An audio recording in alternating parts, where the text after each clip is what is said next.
We apologize for the uncustomary delay in our broadcast. We are experiencing a technical difficulty with our transmission signal. This is 5 on 20 News, where the news is sometimes nonsensical, but the newscasters are no nonsense, with Luke Goodhart and Phil Gordon, coming to you live from our studio in downtown Tucson. First, the local headlines. In police brutality news, there is a troubling story from our fellow Blue County friends upstate. A member of the Flagstaff Police Department has been placed on administrative leave after a disturbing video surfaced on Wednesday. The video, which was captured by a bystander on a cell phone, shows 28-year-old Officer Jeff Bonar attempting to detain Flagstaff resident Marissa Morris. The 30-year-old woman appeared to not understand why she was being arrested, stating in the video, quoting, "You cannot arrest me until I know I have a warrant." Morris continued to plead with the officers that she had no outstanding warrants, at which point the interaction quickly escalated. The graphic video clearly shows Officer Bonar striking her forcefully in the face with a closed fist, causing her head to snap back violently. She was then threatened with a taser, wrestled to the ground, and that's right, she was intimidated and punched in the face, and then she was arrested for assault. Even more galling is the fact that, according to Flagstaff PD, Morris was correct in her protestations that she in fact had no active warrants. Luckily for the actual victim here, a bystander was recording the incident. According to his own statement, Bonar had conveniently switched off his body camera before assaulting Morris. After her arrest, she was taken to Coconino Detention Center, where she was booked for aggravated assault. In a press conference held yesterday morning, Flagstaff Police Chief Kevin Treadway said not only is Flagstaff PD Internal Affairs conducting an investigation into the assault, but that he has also requested the NAU Police Department to conduct a separate, independent criminal investigation into Officer Bonar's actions. As of Thursday night, Bonar had been stripped of his police powers and placed on administrative leave. Treadway also said in the conference, quote, "I am concerned with what is depicted in the video, as I know many are. I have heard your concerns, and the department is taking this incident very seriously." Bonar, perhaps attempting to mitigate his unwarranted vicious behavior, said in his written statement, quote, "After the confrontation, I started to have respiratory problems and was struggling breathing. I had been previously sick, and the scuffle appeared to have aggravated my breathing, but I had no other injuries. We all feel really bad about that aggressive case of the sniffles you maybe had last week. Maybe don't punch women in the face for no reason, or any reason, like ever. Let's all hope this is the end of your short and dubious career in public service. On second thought, let's do more than hope. Let's all call the Flagstaff PD and demand the immediate termination of this vicious jackwagon. Here's the number, 928-779-3646. The Tucson police chief says he won't change the level of enforcement of undocumented immigrants. On Tuesday, Chief Chris Magnus said police have built up significant trust with the immigrant community, and he doesn't want to jeopardize this by focusing more on illegal immigration. The announcement is especially significant given the president-elect's signature election day promises. Current TPD policy states that officers cannot stop a person unless they are believed to be engaging in criminal activity. Arizona State Bill SB 1070, which was diluted after the original law sparked national protests, requires that police also make a reasonable attempt to determine immigration status if they suspect a person is in the U.S. illegally. Magnus questioned the feasibility of Trump's plans, asking that officers consider many issues, such as availability of ICE staff and unreasonable workloads when deciding whether to pursue immigrants. Magnus said that an aggressive approach could interfere with criminal investigations because residents might be afraid of reporting a crime if they think officers still question immigration status. Incoming Sheriff Mike Napier says that he hasn't made a decision yet on the subject. He said that, quote, it's not completely clear what all the nuances of President-elect Trump's approach will be. How he avoided snickering when uttering nuance and Trump in the same sentence, we'll never know. Finally, Napier said that he'll hold off because there are too many unknowns. The biggest unknown is figuring out how to get rid of Sheriff Joe, who's been lurking around the sheriff's office this past week. There is some good news and some bad news for Tucson economy. Let's start with the good. Tucson's unemployment rate fell for the third straight month, dropping down to 4.8%. That's well below the state's 5.2%. Arizona's unemployment rate also fell by 0.3 of a point. Yuma County has consistently shown the greatest gains. That's due to the county's major agricultural economy, which isn't measured in employment statistics. Yavapai County made the biggest gains overall with a 4.8% growth rate for the year. However, much of the employment growth in the state was captured by temp agencies, with traditional retail stores only increasing employment by a measly 0.6%. In Tucson, retail, wholesale, food and beverage industries lost 200 workers, with the highest growth occurring again in the health and human services sector. I guess that wasn't that good of news after all. Well, here's the bad news, or should I say worse news. Arizonan incomes are falling in comparison to the rest of the country by 0.7%, where Arizona incomes are only at 81% of the national pay. The state has slid steadily since 2006, when the rate was 91% of national incomes. Part of this is due to the growth in low-income jobs in the food and service industries and the disappearance of well-paying manufacturing jobs. Governor Doug Ducey says he's aware of the problem, so that's good. He supports a private-public partnership to increase the amount of degrees and certifications, which is only 42% of the state's population. Ducey hopes to reach 60% by cutting public funds to Arizona's public universities. Details of Monsanto's greenhouse plans for Marana have been released. The plans were circulated 5 days before Board of Supervisors will vote on the measure. Pima County is lending its support to the project that will provide a 10-year free trade zone designation. That designation comes with significant tax breaks for the agricultural giant. Critics, like County Supervisor Richard Elias, object to the project, citing Monsanto's controversial GMO operations and its widespread use of Roundup. The pesticide is banned in the European Union due to fears of negative health effects. Under the terms of the prospective plan, Monsanto will pay a 5% tax rate on the land. The standard tax rate is 15%.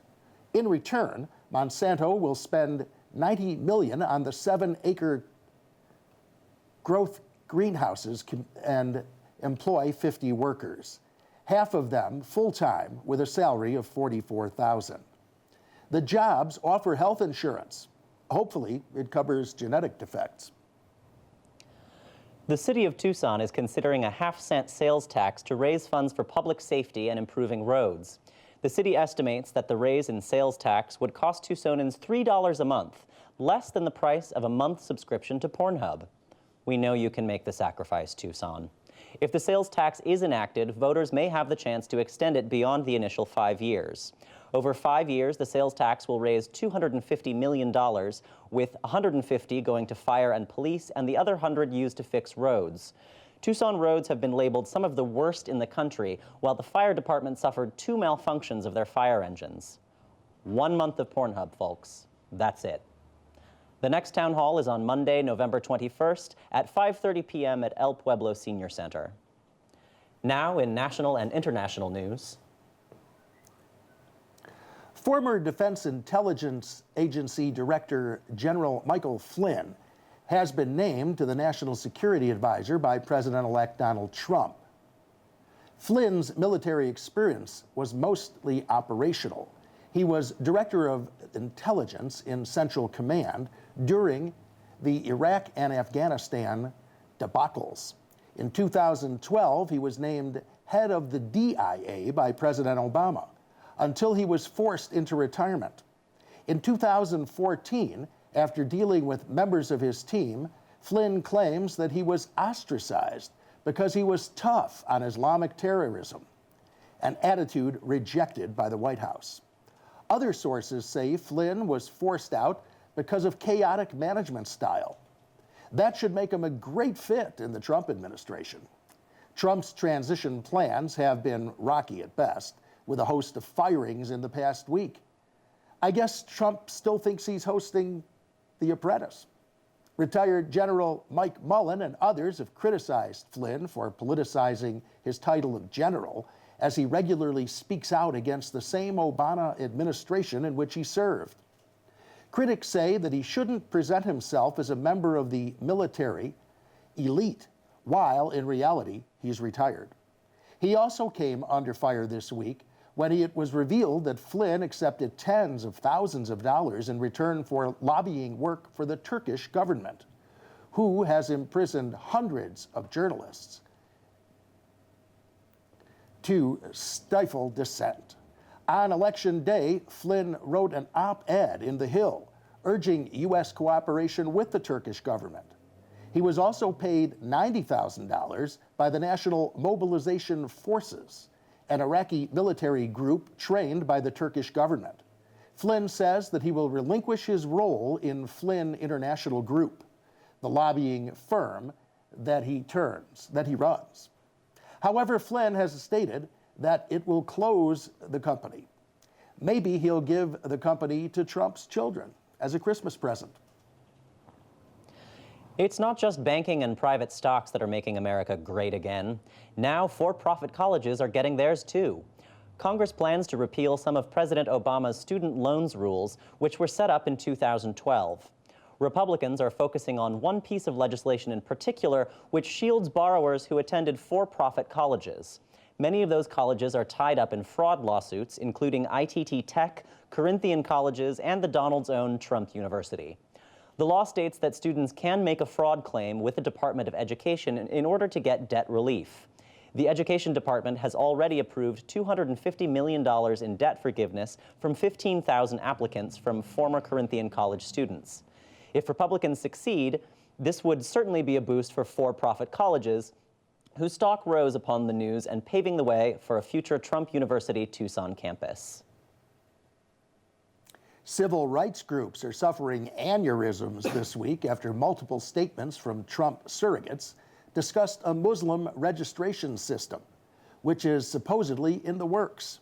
It began when Kansas Secretary of State Chris Kobach, a key member of Trump's transition team, said that the Team Trump was considering legislation that would force Muslims from terrorist-prone countries to register in a national database. The idea stems from a law that already existed. Known as NSEERS, the program was instituted under the Bush administration after 9/11 and was discontinued in 2011 after it was declared redundant by Homeland Security. Out of over 13,000 registered in the program, no one was accused of any crimes, and the program was dismissed as wasteful. Human rights groups criticized it, saying it targeted Muslims. Kobach has a history of crafting anti-immigration laws, helping to draft Arizona's SB 1070 and a law that required voters to provide birth certificates when registering. The Supreme Court later struck down this law. But lest you think Kobach is a racist, consider this. In the late 70s, as head of the Republic Club, which is like the Boy Scouts with bow ties, Kobach gave support to rebels in Afghanistan called the Mujahideen. The Mujahideen later transformed into the Taliban. See? He helped foreigners succeed. How could he be a racist? Federal Reserve Board Chair Janet Yellen has warned that Donald Trump's plan for infrastructure spending could balloon the national debt. In a speech on Capitol Hill on Tuesday, Yellen said that this is not the time to spend on infrastructure since the country is operating at almost full employment. Trump plans to spend $1 trillion on infrastructure, even though he's also pledged to offer tax cuts. Presumably, the infrastructure spending will be financed by borrowed money and magic. In regards to borrowed money, Yellen said that borrowing so much could impact our already huge deficit, and if the economy gets into trouble, there won't be any options available to fix it. Yellen also derided Trump's criticisms of Dodd-Frank, with Yellen claiming that the law places appropriate reforms and safeguards against another economic crash like we saw in 2008. She then promised that she would not leave office due to Trump's criticism of her on the campaign trail, ending the speech by dropping the mic and holding up 2 middle fingers. Those middle fingers were emblazoned with the words, "Dump Trump." Yesterday, President Barack Obama delivered his strongest statement since the election. In a news conference in Berlin, Obama passionately criticized the spread of fake news online. Twice in his hour-long address, Obama called bogus news stories distributed on sites like Facebook, quote, threats to democracy. We agree. Your conspiracy theories are clogging up my feed, Uncle Bob. He also took the time to comment on the president-elect. Obama said he would not advise those who feel strongly about issues raised during the campaign to be silent. Is that a subtle endorsement of protests that spread across the USA post-election? Our president warned that Donald won't last long in office if he doesn't take his new role seriously and urged Trump to be tough on Russia. I know Obama was probably as conflicted as the rest of us, but now he's starting to sound like a disapproving father whose kid just told him the dog ate their homework. Maybe a pooch is to blame for the Trump team's failure to get key documents to the D.C. in time to begin the presidential transition. The United States Department of Veterans Affairs will not be going through with its proposal to provide gender confirmation surgery for transgender veterans. These kinds of surgeries are performed as one of a variety of therapies for gender dysphoria, that is, the emotional distress that transgender people often feel as a result of their gender identity not matching the gender listed on their birth certificate. According to the National Center for Transgender Equality, there are an estimated 134,000 transgender American veterans, and over 15,000 trans people are serving in the military today. This announcement is devastating news for trans vets who often experience extreme anxiety and depression due to the distress caused by gender dysphoria, which can lead to suicide. Although the VA provides some services, including mental health care, hormone therapy, and pre- and postoperative care, a ban in effect since 1999 has disallowed the department from providing the surgery itself. Although a proposal to lift the ban has been endorsed by VA officials and trans vets, it was pulled from the VA's fall 2016 unified agenda. A senior department official told military.com that the Office of Budget and Management nixed the proposed rule change because the VA did not outline a plan for funding it. The proposal could be in permanent jeopardy. As the Trump cabinet prepares to replace Obama's, there is fear that the incoming administration will not be as receptive to LGBTQ issues as the current one. Ashley Broadway, president of the American Military Partners Association, which advocates for gay, lesbian, bisexual, and transgender troops and families, said in a statement, quote, "All of our nation's veterans, regardless of their gender identity, deserve access to the medical care they earned serving our nation. This is a deeply disappointing setback in making sure an often necessary medical procedure is part of that care. We implore fair-minded Americans to stand united in holding our new administration officials accountable by insisting this be fixed." Although Trump has not released any specific policy stances on the issue, his vice president-elect is a terrifying ghoul who supported the use of federal funding to treat people seeking to change their sexual behavior, so it's not looking good, my fellow queers. There has been a rash of nationwide anti-LGBTQ abuse and assault in the wake of Trump's election. If you or anyone you know is suffering from anxiety, depression, or abuse, please call the GLBT National Hotline at 1-888-843-4564 or go to glbthotline.org or itgetsbetterproject.org for help and support. And I wanted to take a moment to talk about the program you're watching right now. Here at 5 on 20, we are undertaking a new kind of citizen journalism. We're going to give you the news as we see it.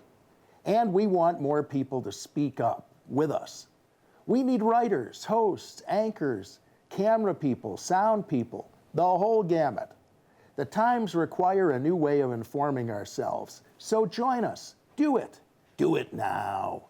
Email us at creativetucson.org to get involved. This was Luke Goodhart and Phil Gordon. for 5 on 20 News. Next up, Phil shares his take on politics.